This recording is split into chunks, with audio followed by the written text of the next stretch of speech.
Welcome my YouTube channel MS teaching centre. मैं MS sir. तो इस वीडियो में हम लोग देखेंगे पोलिनोमियल चैप्टर जो क्लास 10th का है। इस वीडियो में हम लोग देखेंगे क्यूबिक पोलिनोमियल को। इसके पिछले वीडियो में मेरा क्वाड्रेटिक पोलिनोमियल जो है समाप्त हो गया है, तो उसका थोड़ा सा चर्चा करते हुए मैं क्यूबिक पोलिनोमियल को समझूंगा और फिर उसका भी हम लोग जीरोज निकालेंगे और फिर जीरोज और कोफिशिएंट के बीच में रिलेशन देखते हुए यहाँ पे मैं बेसिक कंसेप्ट को खत्म करूंगा। ये मेरा वीडियो पार्ट 19 है। तो आइए हम लोग शुरू करते हैं। तो हम लोग पहले देखा क्वाड्रेटिक पोलिनोमियल।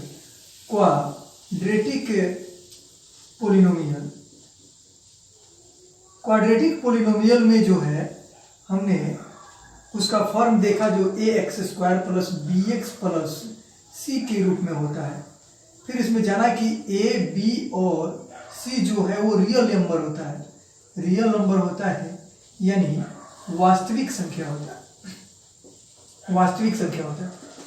मैं यहाँ बता दूँ, अगर कहीं मैं पिछले वीडियो में क्वाड्रेटिक फॉर्म का अगर वहाँ पर मैं फॉर्म बताया हूँ, अगर a, b, c वहाँ अगर मैं इंटीजर लिया हूँ तो आप वहाँ समझिए कि रियल नंबर हो सकते हैं, कि रियल नंबर सारे हो सकते हैं वहाँ एक a, b, c के जगह। फिर इसमें लेके एक कंडीशन है कि a नॉट इक्वल टू 0 होना चाहिए।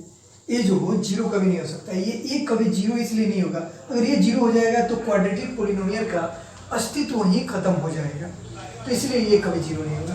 फिर हमने जाना इसका कि जब ये मैक्सिमम, इसका मैक्सिमम डिग्री जो है, मैक्सिमम डिग्री जो है 2 है, डिग्री जो है 2 है, इसीलिए इसका वैल्यू जो होगा, वैल्यू यानी जीरो जो निकलेंगे इसके दो होंगे, यानी x का जो वैल्यू आएगा वो 2 होगा, जिसका मैंने एक नाम दिया अल्फा और दूसरा का नाम दिया बीटा।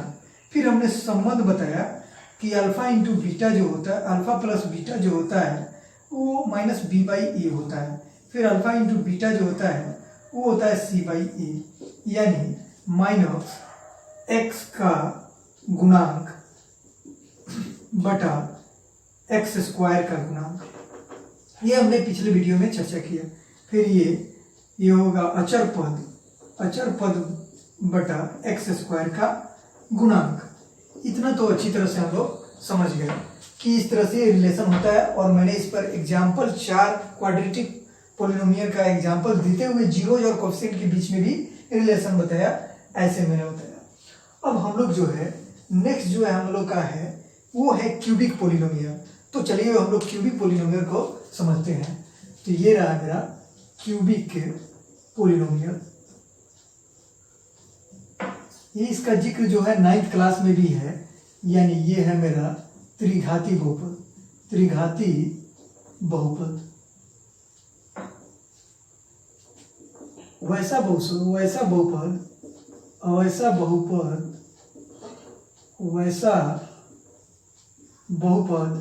जिसका फॉर्म, जिसका स्वरूप, व्यापक स्वरूप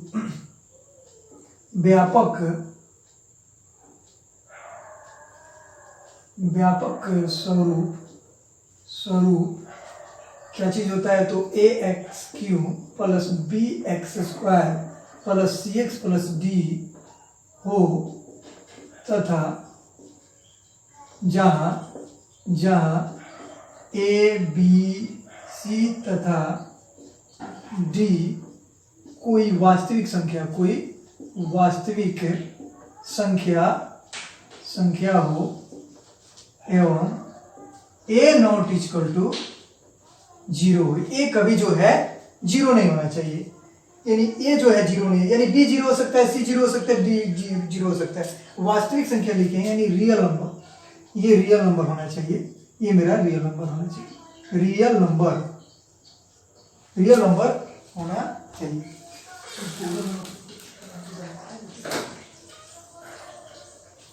रियल नंबर होना चाहिए। अब हम लोग देखते हैं कि त्रिघाती बहुपद का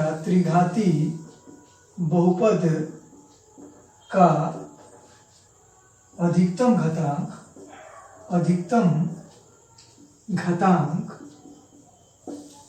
घातांक क्या है, 3 है। इसलिए इसलिए इसका शून्यक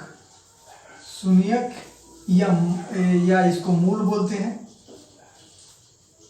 क्या हो सकता है? 3 हो सकता है। 3 होगा जिसका नाम अल्फा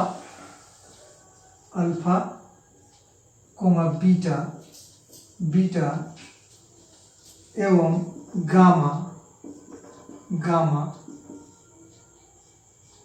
गामा यानी गामा होता है। यानी क्यूबिक पोलिनोमियल का जो 3 वैल्यू निकलेगा वो एक्स क्यूब, क्योंकि मैक्सिमम इसका इस पोलिनोमियल का मैक्सिमम डिग्री जो है वो 3 है, इसीलिए यहाँ एक्स का वैल्यू भी जो होगा वो 3 होगा। तो जब 3 होगा तो उसका नाम क्या हो सकता है? तो एक का अल्फा बीटा आप ऑलरेडी क्वाड्रेटिक पोलिनोमियल में जानते हैं कि उसका 2 वैल्यू होता है, जीरोज होते हैं, शून्यक होता है, मान होता है, जिसका नाम हम अल्फा बीटा दिए हुए। और इसमें जो है हम लोग क्यूबिक पोलिनोमियल में जो है 3 होगा, 3 मैक्सिमम डिग्री है 3, तो इसलिए 3 वैल्यू होता है। अल्फा बीटा पहले से ही 2 नाम था, एक गामा नाम जुट गया इसमें। ठीक है, तो अब हम लोग इसको इंग्लिश में भी डिफिनेशन देख लेते हैं। एक cubic polynomial is a polynomial can be expressed या रिप्रेजेंट भी बोल सकते हैं, represented, can be expressed represented in the form ax cube plus bx square plus c x plus d, where a, b, c and d is real number,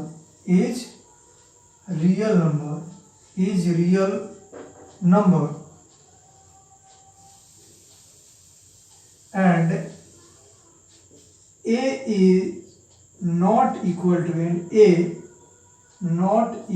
to 0, यानी a not equal to 0, यानी a जो होना चाहिए 0 के बराबर नहीं होना चाहिए। तो ये मेरा हुआ आपको इसका इंग्लिश में डेफिनेशन, और भी मैं यहाँ चर्चा कर दे रहा हूँ पैराग्राफ, ये जो पैराग्राफ है उसको चर्चा कर दे रहा हूँ।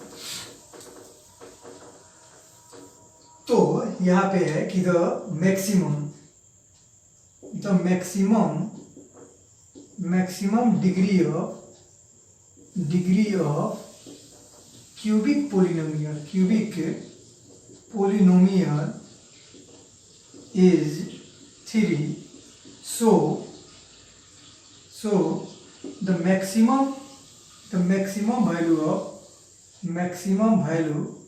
value या zeros, the maximum, so the zeros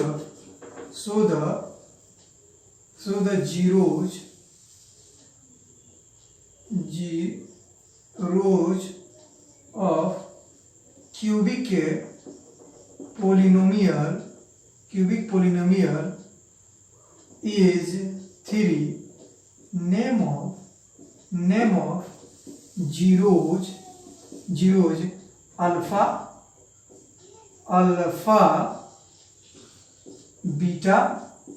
beta and gamma।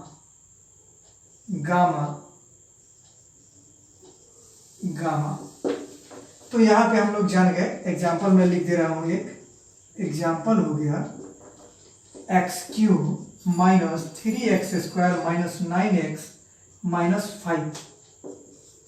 ये मेरा एक एग्जाम्पल है। मैं इसी एग्जाम्पल को समझाऊंगा और इसका मैं जीरोज और कोफिशिएंट के बीच में संबंध बताऊंगा। ये x³ minus 3x² minus 9x minus 5, ये मेरा जीरोज, ये मेरा क्यूबिक पोलिनोमियल है।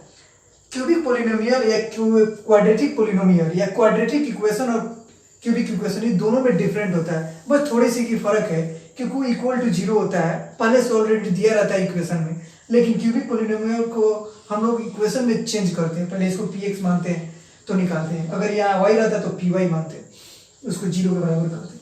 तो इस एग्जाम्पल को हम अगले वीडियो में देखते हैं। यहाँ पे मेरा b जो है 0 हो सकता है, c भी 0 हो सकता है, डी भी 0 हो सकता है। लेकिन मैं यहाँ पे उस एग्जाम्पल को नहीं लिख रहा हूँ क्योंकि मुझे वैसे एग्जाम्पल को ढूंढना पड़ेगा जिसका फैक्टर टूटे, जहाँ से कॉमन निकले। ये मैंने एक एग्जाम्पल ढूंढा जिसमें ए बी सी और डी तीनों है। तो इस एग्जाम्पल को हम लोग नेक्स्ट वीडियो में सॉल्व करेंगे और फिर हम लोग वहाँ देखेंगे जीरोज और कोफिशिएंट के बीच में रिलेशन क्या होता है। तो हम लोग नेक्स्ट वीडियो में फिर मिलते हैं, इसके सॉल्व करने का विधि जानेंगे, मेथड जानेंगे और फिर relation between zeros and coefficient, शून्यक और गुणांक के बीच में संबंध जानेंगे। Thank you.